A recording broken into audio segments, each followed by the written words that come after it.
In the quaint, tree-lined streets of Mayfield, life seemed to flow like the gentle creek that wound its way through the center of town. This is where I, Mark, built what I thought was an idyllic life with my wife Lisa. We had been married for over a decade, and although we didn't have any children, our home was filled with laughter, shared dreams, and mutual respect. Or so I believed. Our house, a charming two-story colonial, sat at the end of a cul-de-sac. It was a place where we hosted barbecues in the summer, decorated lavishly for Christmas, and enjoyed quiet evenings by the fireplace. I worked as an architect, designing homes and office buildings that were scattered throughout our town and beyond. Lisa worked at a local boutique, her eye for fashion and charisma making her a beloved figure in the community. Our life together was comfortable and predictable, with routines that I found comforting. Every morning, we'd have breakfast together before heading off to our respective jobs. Weekends were reserved for long walks, movie nights, and the occasional dinner with friends. It was the kind of life many would envy, simple, stable, and seemingly perfect. Yet beneath this facade of normalcy, a storm was brewing. A storm that would shatter the calm and reveal the fragility of the life I thought I had. As I navigated through my days, oblivious to the signs, I had no idea that my world was about to be turned upside down. The love and trust I had placed in Lisa were about to be tested in the most painful way imaginable. The first hints that something was amiss were subtle, almost easy to dismiss. It started with small changes in Lisa's behavior. She began spending more time on her phone, her laughter echoing through the house as she texted or scrolled through social media. When I asked her who she was talking to, she'd always have a quick, vague answer. "Just a friend from work," she'd say, flashing a reassuring smile. But then there were the late nights. Lisa, who used to prefer cozy evenings at home, started going out more frequently. She claimed she was meeting up with old friends or attending work functions that seemed to pop up out of nowhere. Each time, she'd dress up meticulously, wearing outfits that I hadn't seen before, her makeup done to perfection. It was unlike her, but I tried not to read too much into it. After all, everyone deserves to have a social life outside of their marriage, right? One evening, she came home particularly late. I had waited up for her, the unease gnawing at me. When she finally walked through the door, her cheeks were flushed, and she smelled faintly of perfume that wasn't her own. I asked her about it, trying to keep my tone light. "Had a good time?" I inquired, hoping to mask my growing suspicion. She hesitated just for a fraction of a second, before plastering on a smile. "Yeah, it was fun. We went to a new restaurant downtown. You would have loved it," she said, her words coming out a bit too fast. Then there were the phone calls. She started taking calls in other rooms, her voice hushed, the conversations abruptly ending whenever I entered. She'd glance up at me, her expression guarded, before quickly hanging up. When I asked her about it, she dismissed it as work-related, or a friend going through a tough time. "You wouldn't know them," she'd say, brushing off my questions. But the final straw came when I noticed a change in our intimacy. Lisa had always been affectionate, but she started pulling away, making excuses to avoid physical closeness. She'd claim she was tired or stressed from work, but I couldn't shake the feeling that something deeper was wrong. Our once vibrant sex life dwindled to almost nothing, leaving me feeling confused and rejected. These changes, while seemingly minor on their own, began to form a pattern that I couldn't ignore. My gut told me that something was wrong, but my heart didn't want to believe it. I started paying more attention, looking for signs that could either confirm or dispel my growing fears. It was a painful, lonely process, feeling like I was the only one fighting to hold on to the life we had built together. I knew I needed to find out the truth, no matter how much it might hurt. The cracks in our seemingly perfect life were becoming too large to ignore, and the storm that had been brewing beneath the surface was about to break. The turning point came one weekend when Lisa thought I was away on a business trip. I had told her I'd be out of town for a few days, but in reality, I had a growing suspicion that something was happening right under my nose. With a mixture of dread and determination, I set up hidden cameras around the house, including one in our bedroom. Then, instead of leaving town, I climbed into the attic, where I could monitor the cameras from my laptop. Hours passed in tense silence. I watched the screen intently, my heart pounding with every noise from below. It felt like an eternity before anything happened. But then, late in the afternoon, Lisa came home. She wasn't alone. A man followed her in, a man I recognized all too well. It was her half-brother Eric. My blood ran cold as I watched them. Their behavior was far from familial. They moved with a familiarity and intimacy that turned my stomach. Lisa led him to our bedroom, and I felt my breath hitch in my throat. I wanted to look away, to pretend this wasn't happening, but I forced myself to watch, to see the truth I had been denying. They started kissing, their hands roaming over each other with an urgency that spoke of a long-standing affair. I clenched my fists, rage building as their clothes began to come off. The betrayal was more than I could bear, but I had to stay silent, had to get the undeniable evidence I needed. Through the camera feed, I saw everything. I watched as they made love in the bed I shared with Lisa, their moans of pleasure echoing through the house. It was a nightmare, and I was living it in real time. I felt a visceral, almost physical pain as I witnessed the depth of her betrayal. Finally, I couldn't take it anymore. I grabbed my phone, still recording the scene, and made my way down from the attic as quietly as possible. My rage was a fire in my veins, propelling me forward. I burst into the bedroom, the door crashing against the wall with a loud bang. Lisa and Eric sprang apart, their faces a mixture of shock and horror. "What the fuck is going on here?" I roared, my voice shaking with fury. Lisa scrambled to cover herself with the sheets, her face pale. "Mark, it's not what it looks like," she stammered, but the words were hollow, meaningless. Eric stood there, frozen like a deer in headlights. I didn't give him a chance to react. I lunged at him, fists flying. All the pent-up anger and hurt poured out as I attacked him. He tried to defend himself, but my rage made me unstoppable. Blow after blow, I let out the agony that had been building inside me. "How could you?" I shouted, the words barely audible over the sounds of our struggle. "In our home, Lisa? With your own brother?" Lisa was screaming, pleading for me to stop, but I couldn't. The betrayal was too deep, the wounds too fresh. Eventually, Eric managed to push me off, blood streaming from his nose. He grabbed his clothes and fled, leaving me and Lisa alone in the wreckage of our once happy home. She sat on the bed, sobbing, her face a mess of tears and mascara. "I'm sorry, Mark. I didn't mean for this to happen," she cried, but I couldn't find any sympathy. The sight of her, the smell of their infidelity still lingering in the room, made me sick. "Save your apologies," I spat, the camera still recording. "I saw everything. There's no excuse for what you've done." Lisa's sobs grew louder, but I couldn't stand to be near her. I grabbed my things and left the room, the weight of her betrayal pressing down on me like a physical burden. The evidence I had was more than enough. It was time to confront the reality of our broken marriage and decide what came next. I stormed out of the bedroom, my mind a whirlwind of anger and disbelief. Lisa's cries echoed down the hallway, but I couldn't bring myself to look back. I needed to get out of that house, away from the betrayal and the lies. I grabbed my car keys and drove aimlessly, the images of what I'd seen replaying in my mind like a cruel, never-ending loop. After a few hours, I found myself parked at the edge of a secluded park. I sat there in silence, the weight of the situation crashing down on me. My marriage was over, shattered by Lisa's infidelity with her own half-brother.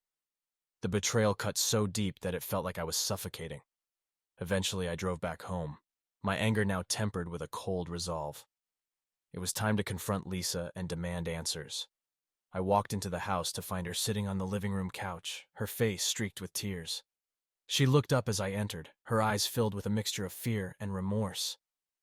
"We need to talk," I said, my voice icy and controlled. Lisa nodded, wiping her eyes. "I know," she whispered. "I know what I did was wrong. I'm so sorry, Mark." "Sorry?" I echoed, my anger flaring again. "You're sorry? You were fucking your half-brother in our house, Lisa. How could you do this to us?" She winced at my words, but I didn't hold back. "I saw everything, Lisa. I have it all on tape. You can't lie your way out of this." Her face crumpled, and she began to sob again. "I never meant for it to go this far," she choked out. "It started out as just talking, and then... I don't know what happened. I was lonely, and Eric was there." "Lonely?" I snapped. "You think that justifies what you did? If you were lonely, you should have come to me. We could have worked on things together. But instead, you chose to betray me in the worst way possible." Lisa buried her face in her hands, her sobs growing louder. I know. I was selfish and stupid. I don't know what I was thinking. It was a huge mistake. I couldn't believe what I was hearing. Her excuses, her attempts to explain away her actions, only made me angrier. A mistake? This wasn't just a mistake, Lisa. This was a choice. You chose to cheat on me with your own brother. Do you even understand how disgusting and twisted that is? She looked up at me, her eyes pleading. Please, Mark, you have to believe me. I love you. I never wanted to hurt you. Her words felt hollow, devoid of any real meaning. Love? I scoffed. You don't do this to someone you love. You've destroyed everything, Lisa. Our marriage, our trust, everything. I can make it right, she insisted, desperation creeping into her voice. We can go to counseling, work through this. I'll do whatever it takes. I shook my head, the hurt and betrayal too deep to consider reconciliation. There's no coming back from this, Lisa. You've crossed a line that can never be uncrossed. We're done. Her sobs grew louder, but I couldn't bring myself to comfort her. The woman I had loved and trusted had shattered my world, and there was no fixing what was broken. I want you out of the house by tomorrow, I said, my voice cold and final. I'll start the divorce proceedings immediately. Lisa looked at me, her face a mask of despair. Mark, please. Get out, I repeated, cutting her off. I can't stand to look at you. With that, I turned and walked away, leaving her to her tears. The house that had once been a haven of love and happiness now felt like a prison, filled with the ghosts of what once was. The confrontation had left me drained, but it was necessary. It was the first step towards reclaiming my life and moving forward, even if the path ahead was filled with pain and uncertainty. The next morning, I woke up with a sense of purpose, the sting of betrayal still fresh. As I sat at the kitchen table, nursing a cup of coffee, an idea began to form in my mind. Lisa and Eric needed to face the full consequences of their actions. The thought of them continuing their lives as if nothing had happened was unbearable. They needed to be exposed for what they had done, not just to me, but to everyone around them. I spent the day gathering the footage I had recorded. It was painful to watch again, but it fueled my resolve. Once I had everything compiled, I began to put my plan into action. I created an anonymous email account and composed a message that included the video and a brief explanation of what it contained. Then, I started sending it out. First, I sent the email to Lisa's parents. They had always been supportive of our marriage, and I knew this would devastate them. But they deserved to know the truth about their daughter. Next, I sent it to Eric's mother, who had always treated me like part of the family. She needed to see the kind of man her son had become. I didn't stop there. I sent the video to Lisa's employer, a high-end boutique where her reputation was everything. I knew it would likely cost her the job she loved, but it was a consequence she had brought on herself. Eric worked at a nearby construction company, and I made sure his boss received the video as well. The construction industry had little tolerance for scandal, and I knew it would hit him hard.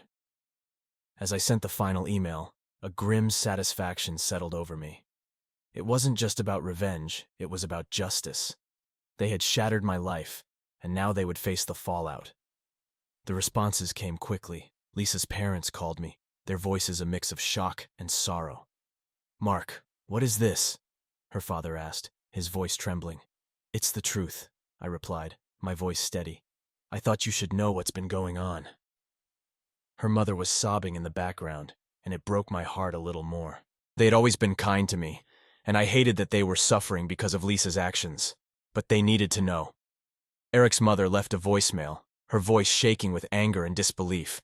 How could he do this? She cried. How could he betray you like this? Like this? I didn't respond to the messages. There was nothing more to say. The video spoke for itself. Later that day, Lisa came home, her face pale and drawn. What did you do? She demanded, her voice cracking. My parents called me. They saw the video. How could you do this to me? I looked at her, my anger still burning. How could I do this to you? How could you do this to me, Lisa? You brought this on yourself. Tears streamed down her face, but I felt no sympathy. You've ruined me, she sobbed. I lost my job, my family. You ruined yourself, I interrupted, my voice cold. You made your choices. Now you have to live with the consequences. She looked at me, defeated, and for a moment I almost felt sorry for her. But the pain of her betrayal was too fresh, too raw. She turned and walked out of the house, her sobs echoing in the hallway. I watched her go, feeling a strange mix of sadness and relief. It was over. She was out of my life. The next day I got a call from Eric's boss. "We saw the video," he said bluntly. "Eric's been fired. We can't have that kind of behavior associated with our company." "Thank you," I said, my voice devoid of emotion. It was a small victory, but it felt good to know that Eric was facing consequences as well. The fallout from the video rippled through our small community. Neighbors whispered, friends called to offer their support, and some cut ties altogether. It was a painful process, but it was necessary.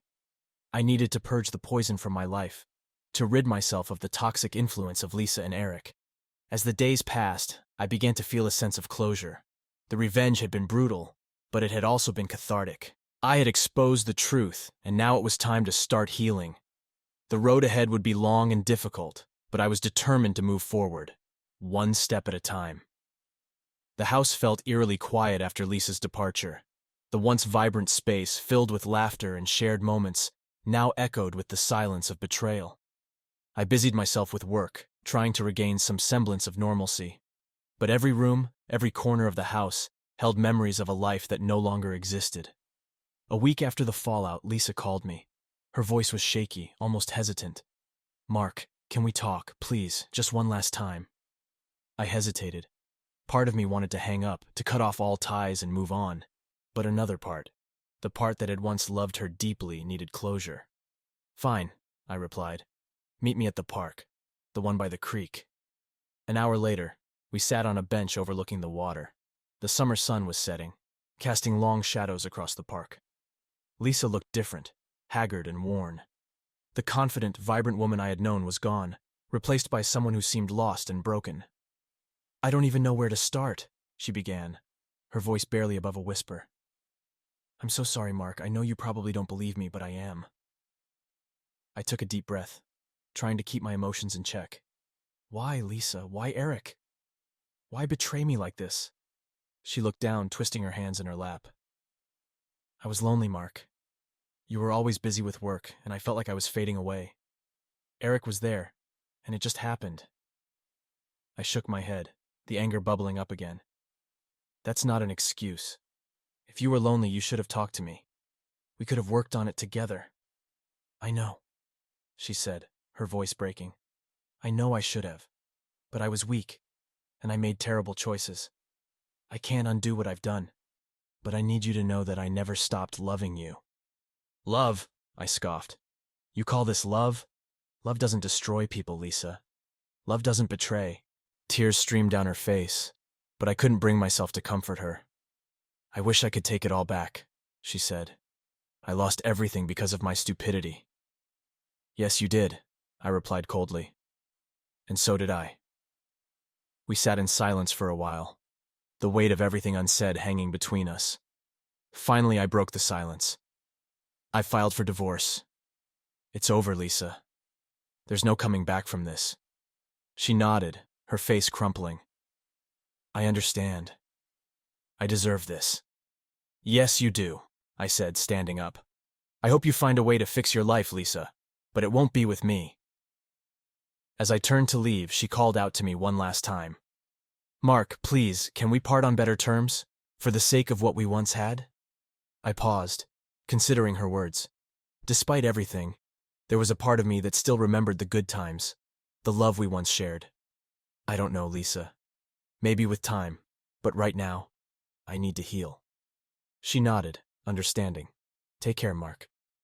I hope you find happiness again." I walked away, my heart heavy but resolute. This conversation was the final chapter in a book that needed to be closed.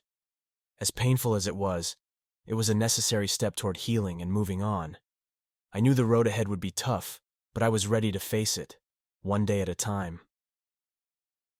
The day of the divorce trial arrived with a sense of grim finality. As I walked into the courthouse, the stark reality of ending a marriage that had spanned over a decade weighed heavily on me. The courthouse, with its cold marble floors and echoing hallways, felt like the perfect setting for the end of something that had once been warm and full of life. Lisa was already there, sitting with her lawyer. She looked tired, the stress of the past few weeks etched into her face. We exchanged brief, strained nods before our respective lawyers guided us into the courtroom. My lawyer, Mr. Davis, was a seasoned professional, his calm demeanor providing a small measure of comfort. The judge, a stern-looking woman with sharp eyes, called the court to order. The proceedings began with the formalities, a series of questions and statements that felt like background noise to the turmoil churning inside me. I barely registered the words, my mind focused on the outcome. The evidence was presented, both the video and the testimonies. Watching the video in the cold, clinical environment of the courtroom was a new kind of pain. It was no longer just my personal heartbreak. It was now a matter of public record. Lisa's lawyer attempted to mitigate the damage, citing her emotional state and our marital issues, but the facts were undeniable. When it was Lisa's turn to speak, she stood up, her voice trembling. "I made a terrible mistake," she began. "I hurt the man I love, and I betrayed his trust. There's nothing I can say to excuse my actions. I'm asking for forgiveness, not just from Mark, but from everyone I've hurt." Her words hung in the air, but they did little to sway the judge. The legal arguments continued, but my mind was elsewhere, replaying the memories of our life together. The good times, the love we shared, and the moments of happiness that now seemed so far away. Finally, the judge rendered her decision. The divorce was granted, with me receiving a favorable settlement. I would keep the house, and Lisa would have to move out immediately. It was a hollow victory, the legal confirmation of a loss that I had already felt in my heart. As we left the courtroom, Lisa approached me. "I know this doesn't change anything, but I'm truly sorry, Mark," she said quietly. I nodded, the anger and hurt still too raw to allow for forgiveness. "Take care of yourself, Lisa," I replied, the words feeling empty. Walking out of the courthouse, I felt a mix of relief and sadness. The divorce trial was over, but the process of healing was just beginning. The legal battle might have ended, but the emotional scars would take much longer to heal. I drove back to the house, the place that had once been a symbol of our love now feeling like a monument to our broken promises. The emptiness of the house greeted me as I walked in, a stark reminder of the new reality I had to face. That evening, I sat in the living room, surrounded by the remnants of our life together. The photographs, the souvenirs from our trips, and the little notes we used to leave for each other. I knew I had to start letting go, to make space for new memories and new beginnings. The next day, I began the process of moving forward. I packed up Lisa's things and left them by the door for her to collect. It was a symbolic act, a way of reclaiming my space and my life. I called friends I hadn't spoken to in a while, started planning activities that I had always wanted to try, and began to rebuild my life piece by piece. The trial had been a turning point, a necessary step toward closure. Now, it was up to me to take the next steps, to find a way to heal and move on. It wouldn't be easy, but for the first time in a long while, I felt a glimmer of hope for the future. In the weeks following the trial, I threw myself into the process of rebuilding my life. It wasn't easy, but each day brought a small measure of progress. The house, once a constant reminder of Lisa's betrayal, slowly began to feel like my own again. I redecorated, rearranged furniture, and replaced old memories with new ones. One of the first steps I took was to reconnect with friends and family. I had isolated myself during the turmoil of my marriage's collapse, but now I needed their support more than ever. My best friend Tom was a lifeline during those initial weeks. He'd drop by after work with a six-pack and a listening ear, helping me navigate the emotional aftermath. "Let's go for a hike this weekend," Tom suggested one evening. "Fresh air will do you good." I agreed, and that hike turned out to be the beginning of a new routine. Every weekend, we'd explore different trails, the physical exertion and natural beauty providing a much-needed escape from the thoughts that often plagued me. I also started seeing a therapist, Dr. Ellis, to help process the emotional fallout. Our sessions were tough, but necessary. "Healing isn't linear," he reminded me during a particularly difficult session. "You'll have good days and bad days, but the important thing is to keep moving forward." Through therapy, I began to understand the importance of self-care and self-compassion. I learned to forgive myself for not seeing the signs, for not being perfect. I began to see that Lisa's betrayal was a reflection of her choices and weaknesses, not mine. Work became another anchor. As an architect, I had always found solace in the precision and creativity of my job. I took on new projects, pouring my energy into designing buildings that reflected hope and renewal. My colleagues noticed the change in me, and their support was invaluable. "Your work has never been better," my boss commented during a team meeting. "Whatever you're doing, keep it up." Slowly, the pieces of my life began to come together. I made new friends through various activities, hiking groups, a photography class, and even a local book club. Each new connection was a step towards rebuilding a life that was mine alone, untainted by the past. One day, while browsing through a local farmer's market, I ran into someone unexpected. Her name was Emily, and she was a friend from college whom I hadn't seen in years. We struck up a conversation, reminiscing about old times and catching up on our lives. "I heard about what happened," she said gently, her eyes full of sympathy. "I'm so sorry, Mark." "Thanks, Emily," I replied, appreciating her concern. "It's been tough, but I'm getting through it." We exchanged numbers and started meeting up regularly. What began as a rekindling of an old friendship slowly turned into something more. Emily was kind, patient, and understanding. She never pushed, always letting things develop at their own pace. Our relationship was different from the one I had with Lisa. It was built on a foundation of mutual respect and genuine affection. Emily became a source of light in my life, helping me see that there was still hope for happiness and love. One evening, as we sat on my porch watching the sunset, she took my hand. "You've come a long way, Mark," she said softly. "I'm proud of you." Her words touched me deeply. "I couldn't have done it without you," I admitted, squeezing her hand. "You've helped me more than you know." As the months turned into a year, I found myself looking forward to the future with a sense of optimism I hadn't felt in a long time. The pain of Lisa's betrayal had faded, replaced by a renewed sense of self and purpose. I had learned to let go of the past and embrace the possibilities of the present. Emily and I continued to grow closer, our bond strengthening with each passing day. She understood the scars I carried and never tried to erase them, only to help me heal. With her by my side, I felt ready to face whatever the future held. Reflecting on the journey, I realized that I had gained more than I had lost. The experience had taught me about resilience, self-worth, and the importance of true, honest connections. Life was unpredictable, full of twists and turns, but I was stronger for having navigated through the storm. As I stood on the porch one evening, watching the sun dip below the horizon, I felt a sense of peace. The future was uncertain, but I was no longer afraid. I had faced my darkest fears and emerged stronger, ready to embrace whatever came next. For the first time in a long while, I felt truly alive. And as Emily joined me on the porch, her hand slipping into mine, I knew that I was exactly where I was meant to be, moving forward, with hope and love lighting the way.